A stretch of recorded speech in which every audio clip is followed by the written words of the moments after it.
سبحان اللہ۔ اللہ ہم کو مدینے اور مکے کی باادب اور باذوق حاضریاں عطا فرمائے۔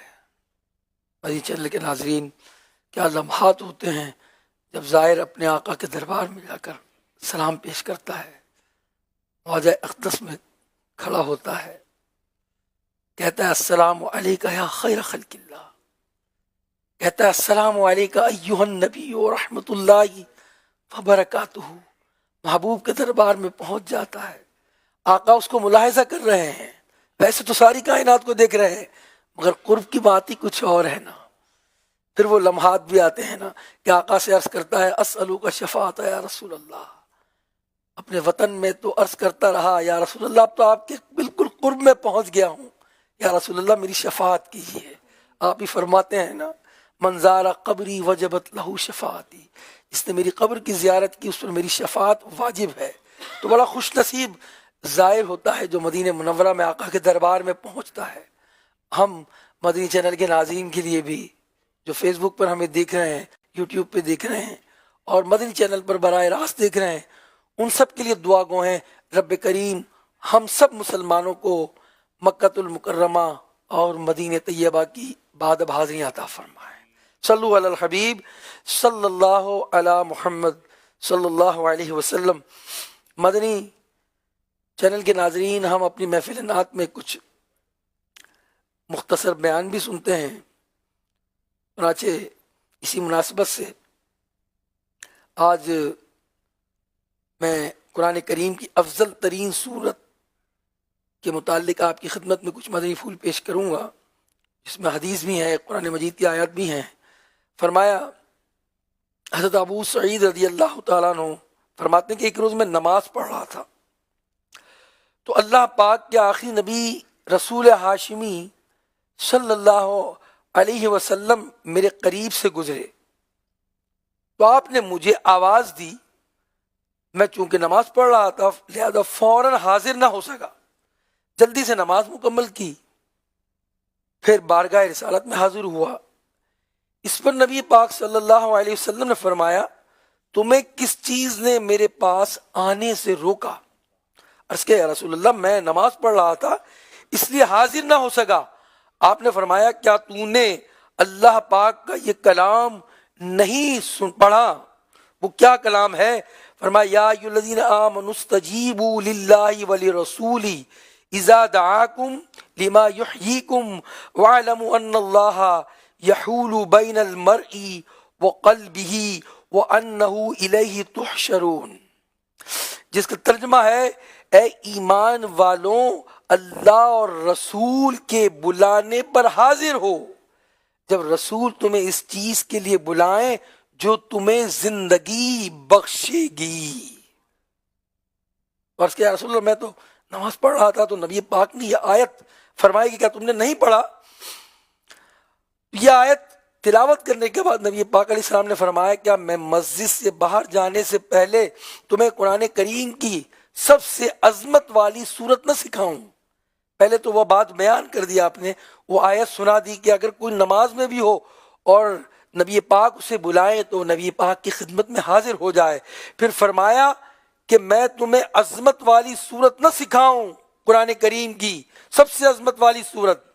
پھر آپ نے میرا ہاتھ پکڑ لیا، جب مسجد سے باہر تشریف لے جانے لگے تو میں نے عرض کیا یا رسول اللہ آپ نے قرآن کریم کی سب سے عظمت والی صورت سکھانے کا فرمایا تھا؟ تو آپ نے فرمایا ہاں۔ فرمایا الحمدللہ رب العالمین، یعنی سورہ فاتحہ یہ قرآن کی سب سے عظمت والی صورت ہے، اور یعنی یہ سبع مثانی بار بار پڑھی جانے والی 7 آیات کی صورت ہے جو مجھے عطا کی گئی ہے۔ اسی طرح ایک اور روایت حضرت ابی بن کعب سے بھی مروی ہے یہ روایت کہ نبی کریم صلی اللہ علیہ وسلم، حضرت ابی کہتے ہیں کہ میں ایک دن نماز پڑھ رہا تھا، پیارے آقا علیہ الصلوۃ والسلام نے آواز دی، آپ چونکہ میں نماز پڑھ رہا تھا یعنی حضرت ابی، لہٰذا میں جواب نہ دیا، میں نے پھر جلدی سے میں نے اپنی نماز مکمل کی۔ تو نبی پاک نے فرمایا میں حاضر ہوا، تو فرمایا بھائی تمہیں کس چیز نے میرے پاس آنے سے روکا؟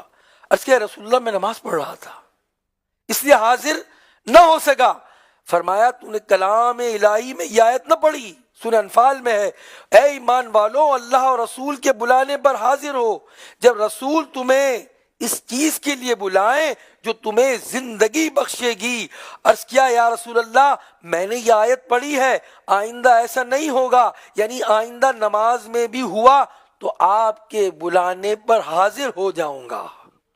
اب اللہ پاک کے آخری نبی علیہ السلام نے پھر فرمایا کیا میں تمہیں قرآن کی ایسی صورت نہ سکھاؤں کہ اس کی مثل صورت نہ تو تورات میں اتری ہے، نہ انجیل میں، نہ زبور میں، اور نہ ہی قرآن مجید کی باقی صورتوں میں کوئی ایسی صورت ہے؟ عرض کیا کیوں نہیں یا رسول اللہ، یعنی گویا کہنے لگے ضرور سکھائیے۔ فرمایا تم نماز میں کیا تلاوت کرتے ہو؟ حضرت ابی نے سورہ فاتحہ کی تلاوت شروع کی۔ نبی پاک نے فرمایا اس ذات کی قسم جس کے قبضے میں میری جان ہے، بے شک یہی وہ صورت ہے کہ اس کے مثل صورت نہ تورات میں ہے، نہ انجیل میں، نہ زبور میں، نہ ہی قرآن کی باقی صورتوں میں، بے شک یہی سبع مثانی یعنی بار بار پڑھی جانے والی 7 آیات ہیں۔ سبحان اللہ۔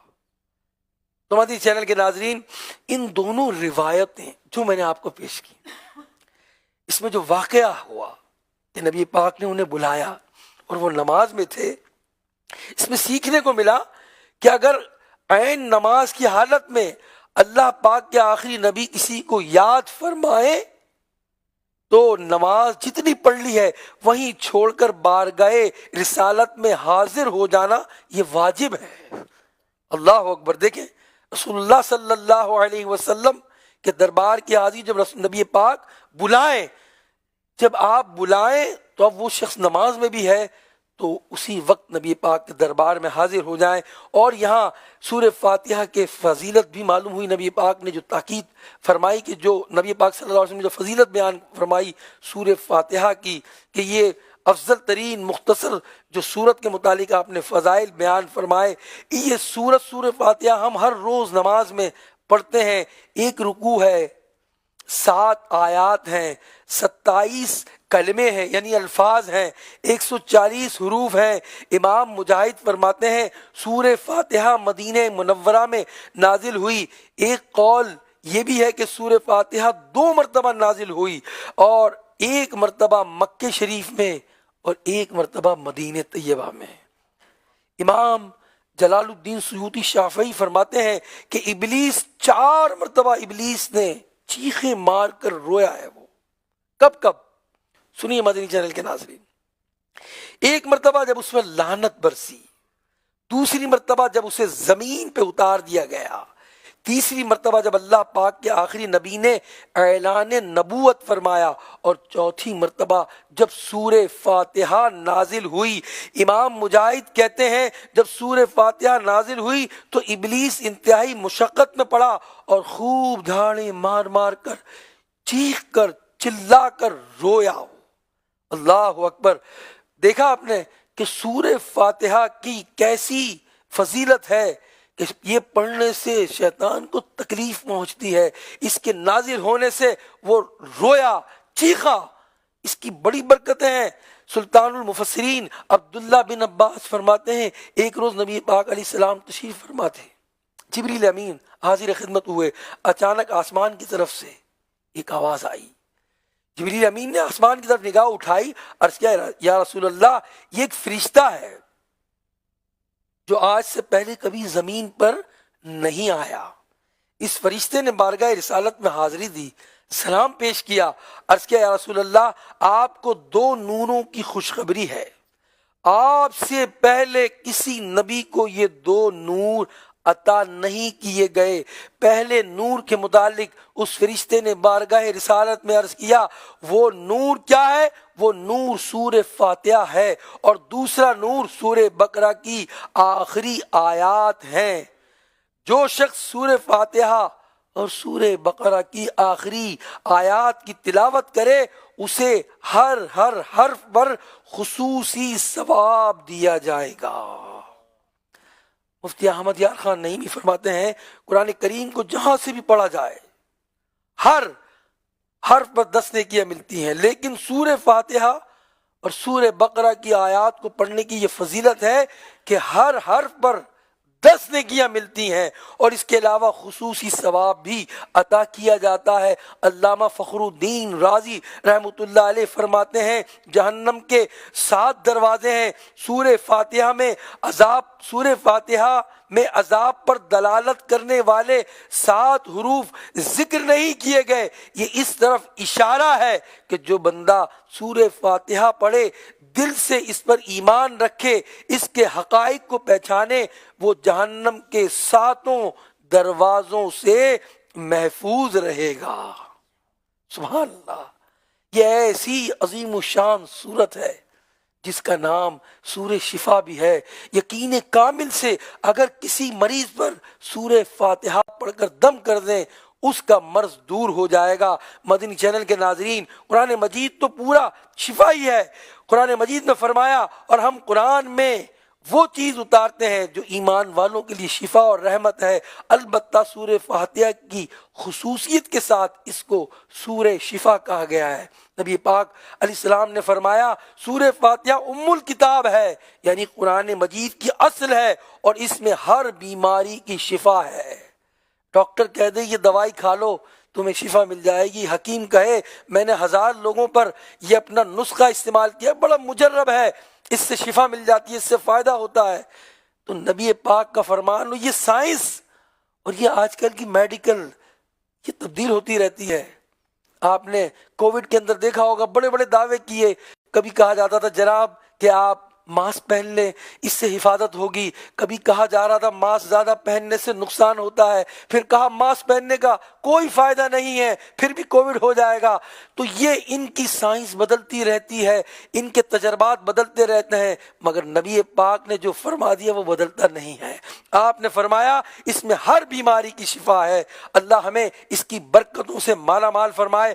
بخاری و مسلم کی روایت، اس کا خلاصہ کچھ یوں ہے کہ ایک مرتبہ 30 صحابہ سفر پر تھے، راستے میں ایک مقام پر اس شخص نے آ کر عرض کیا، صحابہ سے عرض کیا ہمارے سردار کو بچھو نے کاٹ لیا ہے، کیا آپ کچھ کر سکتے ہیں ہمارے لیے؟ ایک صحابی نے فرمایا ہاں میں دم کر دوں گا۔ چنانچہ وہ صحابی گئے اور انہوں نے سورہ فاتحہ پڑھ کر مریض کو دم کیا، اس کی برکت سے وہ مریض ٹھیک ہو گیا۔ حضرت خارجہ اپنے چچا جان سے روایت کرتے ہیں، وہ فرماتے ہیں کہ میں حضور کی خدمت میں حاضر ہوا، وہاں سے واپسی پر میں ایک قوم کے پاس سے گزرا، ان میں سے ایک شخص مجنون یعنی پاگل تھا، جسے انہوں نے لوہے کے ساتھ باندھ رکھا تھا، یعنی زنجیروں کے ساتھ۔ انہوں نے عرض کیا، انہوں نے مجھ سے کہا کیا تم اس کا کچھ علاج کر سکتے ہو؟ چنانچہ میں نے 3 مرتبہ صبح اور 3 مرتبہ شام سورہ فاتحہ پڑھ کر دم کیا۔ اس پر دم کیا تو وہ اس سورہ فاتحہ کی برکت سے اس کا پاگل پن دور ہو گیا اور شفا یاب ہو گیا۔ دیکھا آپ نے ان دونوں واقعے سے کہ قرآن کریم سے علاج کرنا، قرآن مجید کی آیات پڑھ کر دم کرنا، انہیں لکھ کر تعویذ بنانا، یہ سب جائز ہے۔ صحابہ بھی دم کیا کرتے تھے، بلکہ ہمارے آقا صلی اللہ علیہ وسلم نے بھی دم کیا کرتے تھے، اور یہ دم دوسروں کو سکھایا بھی کرتے تھے۔ سیدہ صدیقہ رضی اللہ تعالی عنہا، حضرت حبیب صدیقہ رضی اللہ تعالی عنہا فرماتی ہیں کہ حضور علیہ السلام نے مجھے حکم دیا کہ نظر لگنے کا دم کیا کرو، اور ایک حدیث پاک میں ہے کہ اللہ کے نبی علیہ السلام کے اہل خانہ میں سے جب کوئی بیمار ہو جاتا تو آپ قرآن مجید کی آخری 2 سورتیں یعنی سورہ فلق اور سورہ ناس پڑھ کر دم کیا کرتے تھے۔ سبحان اللہ، معلوم ہوا دم کرنا بھی جائز اور اس کا تعویذ بنانا بھی جائز، اور جو ہے اس کی تلاوت کرنا، اس کو پڑھ کر کسی پر دم کرنا، اپنے آپ پر بھی اور کسی پر دم کرنا، یہ بھی جائز ہے، اور اس سے شفا ملتی ہے کہ قرآن کی ہر آیت اس سے شفا حاصل ہوتی ہے۔ پورا قرآن شفا ہے۔ خصوصیت کے ساتھ یہ جو سورہ فاتحہ کا ذکر ہوا، سورہ فلق اور سورہ ناس کا ذکر ہوا، آپ کوشش کریں اپنے بچوں پر دم کریں، رات جب سوئیں سورہ اخلاص یعنی قل هو اللہ احد، سورہ فلق اور سورہ ناس پڑھیں۔ انشاءاللہ رحمان آپ شریر جنات سے اور بہت ساری مصیبتوں اور پریشانیوں سے محفوظ رہیں گے۔ اللہ تعالی ہمیں قرآن کی ان صورتوں سے برکتیں لینے والا بنائے۔ آئیے مدنی چینل کے ناظرین، امام اہل سنت اعلیٰ حضرت رحمۃ اللہ تعالی علیہ کا کلام ہم انشاءاللہ اپنے ثنا خان سے سنیں گے۔ صلو علی الحبیب۔